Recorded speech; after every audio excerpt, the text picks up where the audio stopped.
On my way to a water cooler, and the forklift driver backed into me and then ran over my foot going forwards, and then he ran over my foot again going backwards.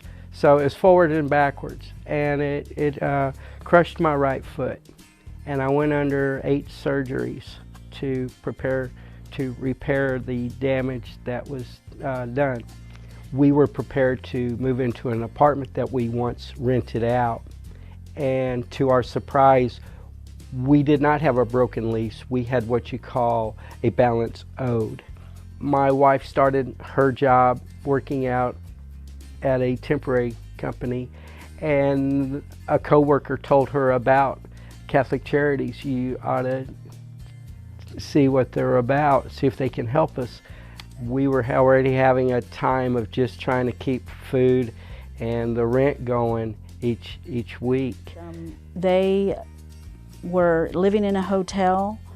They weren't able to rent an apartment or be able to get out of that hotel, which was costing them hundreds of dollars per week due to landlord debt that they had previously had because of job loss.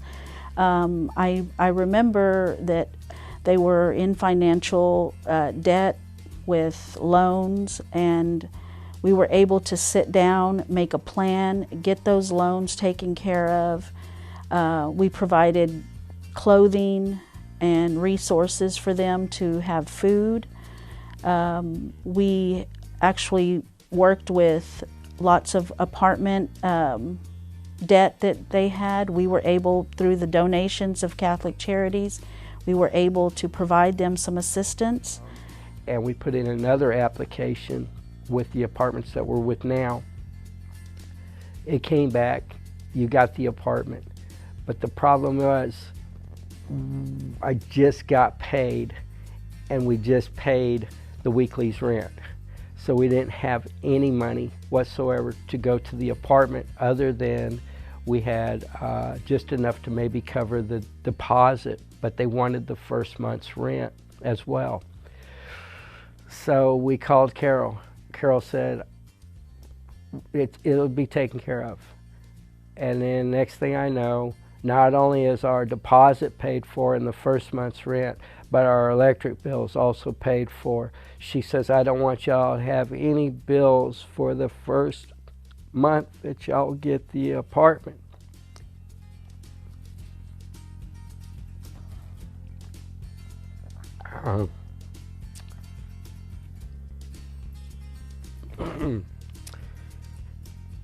This very day, it's still a little hard to talk about without getting a little teary-eyed. But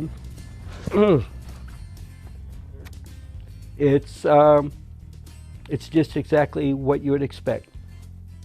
Happy, how you doing? But then let's get down to business. Let's get down to brass tacks. How can I help you? Once I help you, how are you going to help yourself? It's stern, and it's a sternness that some people need. It's what you call, excuse the expression, but a good swift kick in the butt. It's not only to help you in your situation, she was saying, but it's how to prevent of getting back into a bad situation and making it work. But believe me, with a tear in my eye, it was hard, but I had to be honest, because it wasn't for me, it wasn't for my wife Jocelyn, it was for my 3 boys. It's just God sent that we were able to come here and get the help that my family received.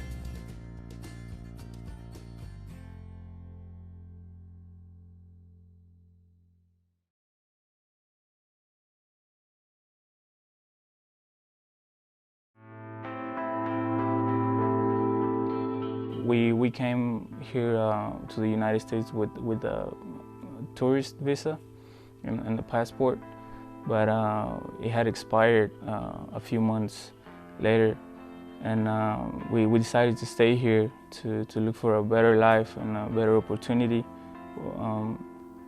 After a few months, the pastor from that church started talking to the youth people and getting more involved with us, and he started getting a little too comfortable. And first, he started inviting us to his house and having little get-togethers with the youth people, and everybody thought that was normal. We thought he was just being nice. I mean, he's the pastor. He took my friend and I to apartments because he used to work as a handyman for a few apartments. And he took us inside of one of the apartments and started touching us and in our private parts and everything. So that's when my friend and I were really scared and we're trying to get out of the house, but he used to grab us, and I remember that was on a Sunday. And the next day I went to school, and when I came back, my mom talked to me that a detective had showed up to our house and wanted to know what happened. And that's when I told her that the pastor was molesting us. And that's when everything started. We started going talking to the police and to the detective. So that's when we talked to my friend's mother, and she told us about Catholic Charities. My first story that I guess, touched me the most is the story of that U visa. He came into our offices in downtown at the time, and we sat down at the beginning and went over all of his paperwork, the evidence that he had assisted law enforcement, and began the long process of applying for his U visa. It was obviously very, trying, but Christian and his mother were fantastic. And eventually, 10 months later, we finally got the approval notices for both him and his mother. So they went from being undocumented, and that was the reason they originally came to us. They went from being undocumented to now in the United States lawfully on a U visa. Started crying again at his office, and we just thankful, very thankful for what they did for us. I'm just grateful to see my mother back and doing what she loves to do.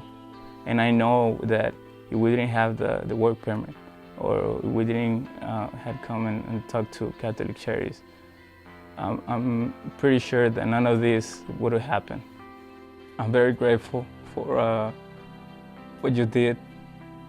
I just can't say thank you enough.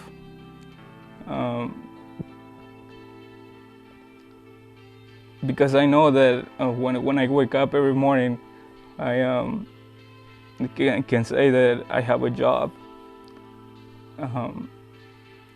that I'm worry-free about a lot of stuff that people in my situation go through every morning. And I believe my mother feels the same way, so just thank you.